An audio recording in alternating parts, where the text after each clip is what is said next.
한 명의 리더를 거대한 배라고 한번 생각해 볼까요? 그리고 그를 따르는 사람들은 드넓은 바다라고요. 그런데 말이죠. 만약 그 바다가 배를 삼켜버리기로 마음먹는다면 과연 어떻게 될까요? 오늘은 제주복주에 대해 파헤쳐 보겠습니다. 자, 오늘 우리가 함께 떠나볼 여정은 이렇습니다. 먼저 제주복주라는 말의 진짜 뜻부터 알아보고 이 지혜가 어디서 왔는지 고전을 살펴볼 겁니다. 그리고 역사가 들려주는 생생한 교훈을 확인하고 이게 지금 우리 사회에 어떤 의미인지, 마지막으로 오늘날 리더들이 뭘 가슴에 새겨야 할지 이 순서대로 한번 가보겠습니다. 네, 그럼 바로 첫 번째 장을 열어보지요. 배를 띄우기도 뒤엎기도 하는 물. 이 강력한 비유 속에 도대체 어떤 경고가 숨어 있는지 그 의미부터 함께 짚어보겠습니다. 네, 바로 이 사자성어가 제주복주입니다. 한자를 그대로 풀면 배를 싣고 배를 뒤엎는다는 건데요. 이게 무슨 말이냐면요. 물은 배를 잔잔하게 띄워서 순항하게 만들 수도 있지만 언제든 성난파도가 돼서 배를 집어삼킬 수도 있다는 아주 강력한 경고인 거죠. 그러니까 이 모든 힘의 근원은 바로 백성, 즉 국민에게 있다는 것. 이게 바로 이 말에 담긴 핵심 사상, 민본주의입니다. 이 비유 정말 간단하고 명확하지 않나요? 여기서 배는 지도자나 정부, 한마디로 권력을 뜻하고요. 그 배를 띄우고 있는 물은 바로 국민, 그리고 대중의 뜻을 의미합니다. 결국 배는 말이죠. 물 없이는 단 한 뼘도 앞으로 나아갈 수 없는 그런 존재인 셈입니다. 아니, 그런데 이렇게 놀라운 통찰은 대체 어디서부터 시작된 걸까요? 자, 이제 시간을 거슬러 올라가서 고대 철학 속에 숨겨진 이 생각의 뿌리를 한번 추적해 보겠습니다. 와, 이 생각의 역사가 무려 2500년이나 됐습니다. 그 시작은 기원전 500년경, 공자가 처음 이 비유를 쓰면서부터였고요. 그러다 기원전 300년경에 순자라는 철학자가 이걸 하나의 정치 철학으로 딱 다듬어냈죠. 그리고 1000년이란 시간이 훌쩍 지나서 서기 630년경에 위징이라는 신하가 황제 앞에서 이 말을 하면서 역사에 길이 남게 됩니다. 정말 오랫동안 살아남은 지혜죠. 모든 건 바로 이 한마디에서 시작됐습니다. 공자가 노나라의 애공이라는 군주에게 건넨 조언인데요. 임금은 배요, 백성은 물입니다. 물은 배를 띄우기도 하지만 배를 엎어버리기도 합니다. 군주라면 항상 위태롭다는 걸 알고 백성의 힘을 두려워해야 한다는 정말 날카로운 경고였죠. 철학자 순자는 여기서 한 단계 더 나아갔습니다. 이 비유를 그냥 비유로만 둔 게 아니라 구체적인 정치 철학으로 발전시킨 건데요. 여기서 정말 흥미로운 지점이 뭐냐면요. 백성들이 먼저 이 정치 괜찮다, 살만하다 하고 편안함을 느껴야만 비로소 군주의 자리도 안정될 수 있다고 본 거예요. 그러니까 리더의 안정이 국민의 안정에 달려있다고 못을 박은 거죠. 자, 이제 세 번째 이야기로 넘어가 보겠습니다.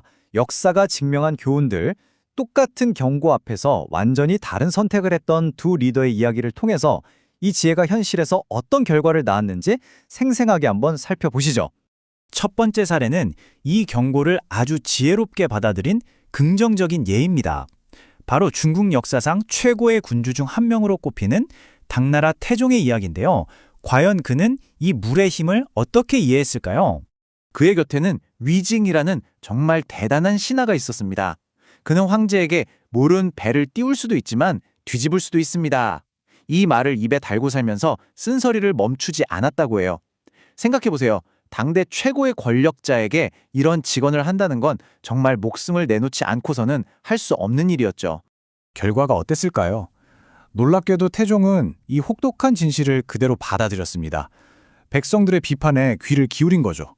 그 덕분에 중국 역사상 가장 평화롭고 번영했던 황금기, 바로 정관의 치를 열게 됩니다. 결국 쓴소리를 수용할 리더십이 위대한 시대를 만들어낸 겁니다.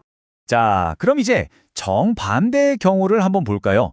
경고를 무시했던 리더의 운명은 어땠을까요? 한나라 시대에 정말 막강한 권력을 휘둘렀던 양기라는 사람의 이야기입니다. 그도 비슷한 경고를 받았었거든요. 당시 황보교라는 장군이 양기에게 이렇게 경고했습니다.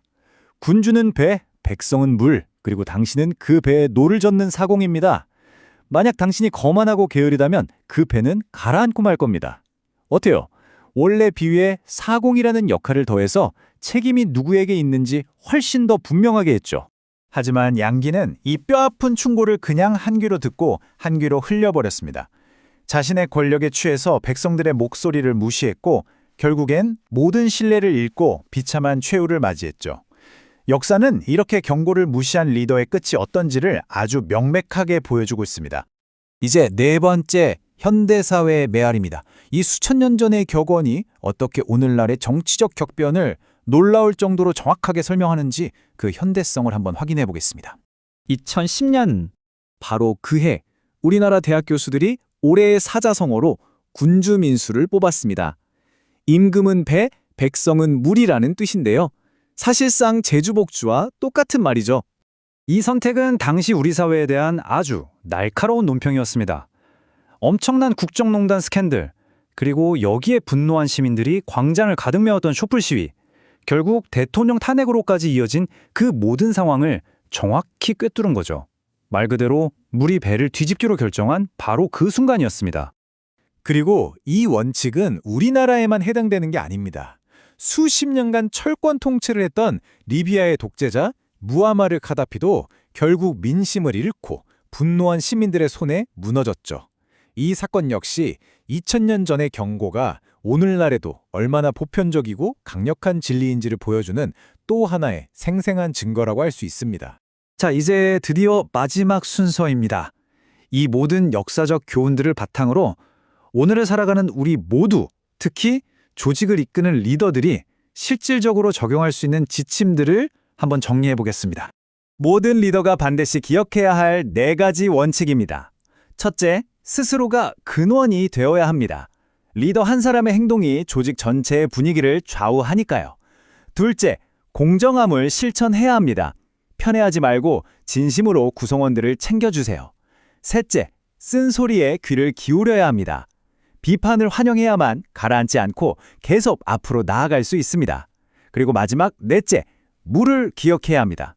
지금 당신의 자리는 당신을 따르는 사람들의 신뢰 위에 서 있다는 사실을 절대 잊으면 안 됩니다. 마지막으로 여러분께 이 질문을 한번 던져봅니다.